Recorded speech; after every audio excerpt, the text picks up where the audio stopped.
A week of practices in the books, and I can honestly say, y'all, this has been one of the more competitive training camps that I can remember. Listen, we're getting answers that we want. You're getting answers.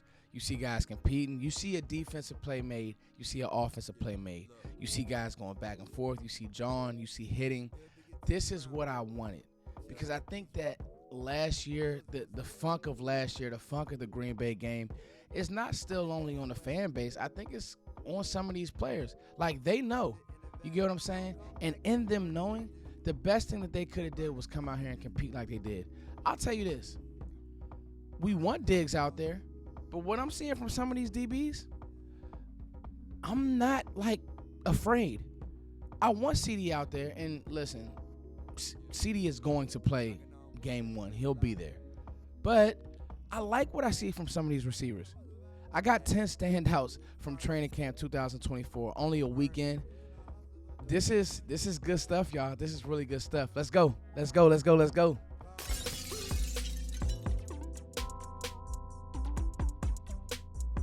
The best thing about camp is learn about your team, learn about what type of team you may have going forward. And right now, I see a team that's tough. I see a team that's gritty. Even without a headliner like CeeDee Lamb out there, I actually see receivers doing what they're supposed to do. I feel really, really good about this team. 10 standouts from training camp. Week one, the recap is crazy. We were waiting for camp. Now I'm going to recap week one. But before I get to that, I want to shout out our dynamic sponsors, BetUS. Listen, great odds. They got a race book. They got a casino. 125% down on your first 3 deposits. Guys, BetUS has all your betting needs. It's pretty cool that we now have a sponsor on this channel. Listen, you guys check out BetUS. It'll help me out a lot. The clicks, the views, all of it. Head to BetUS. Just if you're going to bet, make sure you bet responsibly. But listen, even if you want to hit up some Cowboys futures, I think that'd be pretty cool. BetUS, all your online gambling needs. Now, let's get to 10 standouts. And number one, a guy who I've kind of been critical of in a good way, and that's Jaylen Tolbert. I was very outspoken on wanting to draft a receiver. Not because I didn't think Jaylen Tolbert wasn't good enough. There was just times I didn't think he was confident enough. Well, I got to admit, from what I've seen early, the way they're using him, the way that he's coming down with the ball, the way he's squeezing on routes, the way he's squeezing the football on catches, the way he's running routes, setting routes up from the slot, from the edge, Jaylen Tolbert looks really good. I think he's primed to have a 700, 800-yard season if he stays healthy. If you get that target share that you gave to Michael Gallup last year, if you give it to Tolbert this year, with him being more confident, I think that Jaylen Tolbert can really have a breakout year. And it's very clear that Dak trusts him from that first back shoulder fade at the first practice. I just think that Dak trusts him. And I just think that Jaylen Tolbert is primed to have a good year. Number two, Tyron. Who's it, Tyron? You better call Tyron. I think it's Tyron Billy Johnson. And I wrote this down, man. Speed is his game. Like, he can run past you. That's what he's going to do. There were times that I had issues with him when corners got their hands on him, even in this camp. And we'll talk about a corner who got his hands on him a few times. But if you give him a free release, it's clear he looks like your speed guy at camp this year. We got to see it in preseason. He's been on NFL rosters before, so that's something that's encouraging. But the guy has speed. The guy can run. He's catching the ball. The big thing is with some of those speed guys, I think I get nervous because those guys, for whatever reason, they just drop footballs. But he hasn't. He's looked good. The route running actually didn't look bad. Like, I was like, okay, Tyron. So this is interesting. And now stack good on good. The Rams scrimmage and then the preseason games. How will he play? Luke Schoonmaker. This is a pleasant surprise. Number 3, Luke Schoonmaker. Luke Schoonmaker, to me, is stacking good on good, not just as a receiver, but as a blocker. It's clear that, I think Mike McCarthy was a year off from where he thought and how he thought Luke Schoonmaker could help this team. It's clear he is going to be opening some running lanes against defensive ends. He's going to be climbing next level to linebackers. But he also can catch the ball really well. He had a seam shot from Dak yesterday, and he's moving well.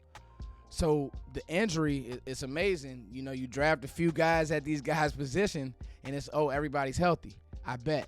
Because you better be, because competition should breed health. Or if you're sitting on the sideline, somebody's going to take your job. I think the Schoonmaker has been physical, like uber physical as a blocker, and it's just been a very pleasant surprise. Number 4, and this is one that's near and dear to my heart because he's from the DMV. That's Kaylin Carson, man. Like, that scrap with him, I don't know who it was with. I think it was Brevin Spanford. That's what he's a DMV kid. Like, he got a different type of chip on his shoulder. But he's also playing good football. He had a rep against Tyron Johnson. This is a speed guy. This is a twitchy guy. He ran his route for him. Like, technique was perfect, stayed in his hip pocket. Didn't, like, with corners, I think they get in trouble when their eyes are bad. Even when they're doing mirror stuff, if their eyes are bad and they're not trusting their hips, the receiver's hips, and they're not trusting the technique, then they get in trouble. And I think that Kaylin Carson on that rep, I was like, wow, this is teach tape, how he was able to stay in his pocket. And again, Tyron Johnson is a fast guy. Now, the up and the down with Carson is he got beat, he got a pick. But some of that is what Trayvon Diggs had as a rookie. He reminds me so much of Diggs. It's scary. I'll say this. He's a better tackler. You haven't even seen this guy tackle. Wait till we see this guy tackle in real games. This guy loves to tackle. He loves to be physical. This is one that I'm really, really excited about. All right, now that we got to the break in this, number 5, guys, I just want to – I'm not going to pat myself on the back, but this was me the day that Tyler Guyton was drafted. Allowed to be irresponsible with a guy who now is a Dallas Cowboy, and I think who has the upside to be a great Dallas Cowboy. Great. My tweet in January said, this guy equals Tyron Smith. When Tyron Smith came to the league, he was probably a little bit cleaner, probably had a little bit more power. But the size, the arm length, the ability to mirror, he's a really good pass blocker. I know that people have fallen in love with who they fall in love with. But Tyler Guyton is a really good pass blocker. Everything that I said in that video, you guys can go watch that video, by the way, if you'd like to. Everything that I said in that video, I meant. 6'8", freak athlete, mirror skills are impressive. It's now been widely reported, and everybody all of a sudden loves Tyler Guyton, that he looks exceptional. I mean, there's not even a question to me right now, is he better than Chuma Edoga? I don't even want to play these games. You may get Dak hurt if you keep Chuma in there. Tyler, the way he's mirroring Micah Parsons, because his length, he can keep guys away from his body because he's so tall, and his feet, even if he does get mixed up, he has the ability to recover. Chuma just doesn't. He's just not twitchy like that. So it just is what it is, and I'm very and thoroughly excited for the fact that Tyler Guyton has already shown improved. Now, he's going to have struggles, but let's go through the growing pains early. Tyler Guyton is definitely one of my standouts. Marshan Neal, you know, he had a rep against Terrence Steele where it's just like the speed to power is unreal. Now that Sam Williams is hurt, I think that Marshan Neal already was going to play a big role. You might as well just pencil him down as a starter. Like, he's going to be out there. His rep share is going to be high. And it's going to be high simply because he's physical.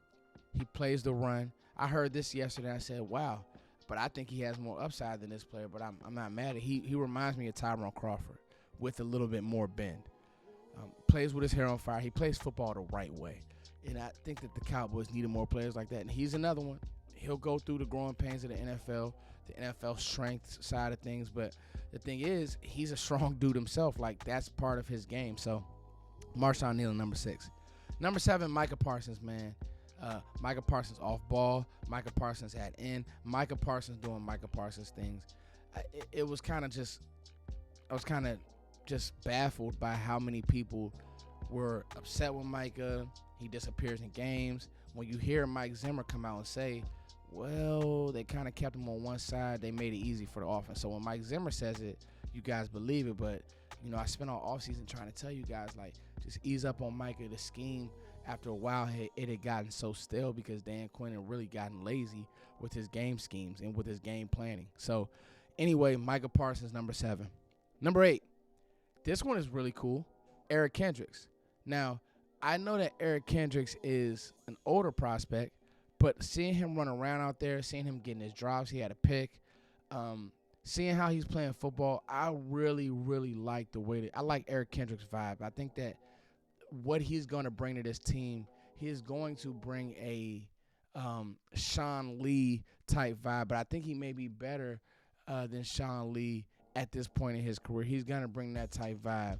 I love the way that Eric Kendricks is running around right now, and I think that he's doing some good things. Number 9, this one is going to be really, really cool. Israel Mukuamu, kind of like the forgotten DB in this DB room, and this is why I've been saying, like, yeah, definitely want Diggs back, but hey, man, some of these DBs are showing improvement. Some of these guys are making plays. Some of these guys are running around. It almost makes you think, like, why was Jaylen Carson on the field for so long? Why didn't Izzy get a chance? Why, and I get it, but when you see Izzy have back-to-back INTs and he's like, man, listen, you could tell in his vibe, like, you could tell after he got the picks, like, man, y'all, it's almost like y'all forgot about me. So he's an early standout for me, and I hope that he can continue to build on this. I hope in preseason he can secure himself a roster spot, because I do think that you can never have enough good corners, man. So between him, Nashawn Wright, Carson, let's just work it out, because I think that those guys can really help. If, let's say, Diggs isn't healthy or Diggs doesn't come back 100%, you may need one of these guys to step up and play good reps. Number 10, Dak Prescott. Dak Prescott being Dak Prescott, he's looked sharp. His feet look amazing. The accuracy looks clean. The seam shots, the corner routes. He's running the offense. He's in full command. The difference between him and Trey Lance is glaring. I had hope for Trey Lance. I'm still not going to say that Trey Lance is completely done. I want to see Trey Lance in the preseason. I want to see him doing it during real reps and bullets. But so far for Trey, it's been a struggle. But for Dak, it's been great. And so that's what you need from your starting quarterback. Dak is putting a lot of pressure on his front office. So we'll see. Listen, you guys make sure that you check out BetUS. Again, all the odds, futures, they have everything, all of your betting needs. We're going to be getting into games here soon. Hell, it's the Hall of Fame game is tonight, so you guys make sure you check them out. As always, make sure you guys are liking, sharing, and subscribing. Guys, let's get the subscribers up. I'm trying to get to 50K this year. Hit the subscribe button, man. Don't just come and view. Send this video around. Like, share, subscribe. This takes, I won't say it takes a lot of my time, but to put this content together for you guys, that I'm doing this for you guys. You guys can kind of see some of the upgrades to the channel. So I hope you guys enjoyed this video. 10 standouts. Training camp is here. I kind of want to do a recap. The competitiveness, the guys making plays early on, young, vets, middle-aged. I love it. It's your boy Foots as always. Thank you for liking, sharing, and subscribing. Peace.